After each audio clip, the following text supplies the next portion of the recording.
Welcome to The Debrief, where we talk with the Washington Examiner's top journalists about the headlines they're covering this week and where the story is going next. I'm Sarah Westwood, and I'm here today with commentary editor Conn Carroll. And Conn, it's been weeks since the attempted assassination on Justice Brett Kavanaugh in Virginia. There are still pleas for Virginia officials to uphold the law and provide more security outside the homes of Supreme Court justices who live in Virginia. Are they getting that support?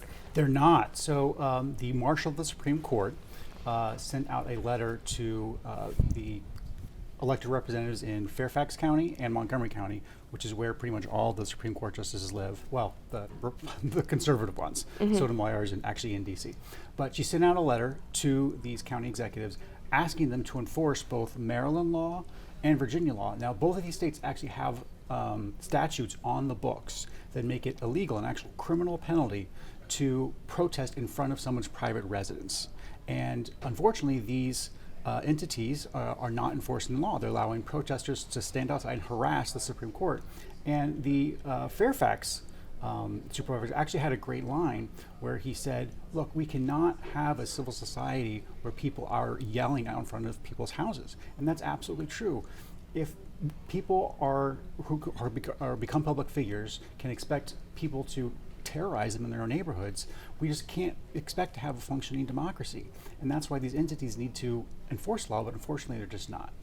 At the federal level, is the Biden administration doing anything to help the justices? And if they're not, what is the justification for letting this go on? And we did see something as dangerous as an assassination attempt. Yeah, so there's also a federal law on the books that specifically for judges, officers of the court, and witnesses, that it says you can't have protesters outside their house that can intimidate them. And again, the Justice Department, in this case, Merrick Garland, is not enforcing that law either. And he's never even put out a statement explaining his decision not to.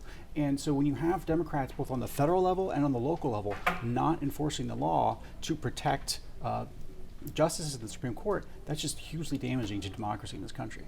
Biden administration sort of out of step on a lot of different issues. This one, seemingly, public opinion would support protecting the families of the Supreme Court justices. And another example that you guys wrote about this week is how Transportation Secretary Pete Buttigieg, not out there talking so much about gas prices or inflation, but racist roads. Racist roads, yes.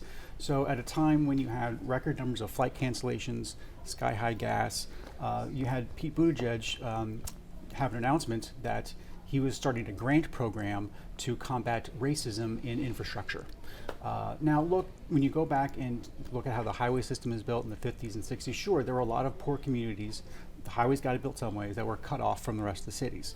But the grant programs, what these are going to are bus stops, redoing, planting trees in the middle of streets.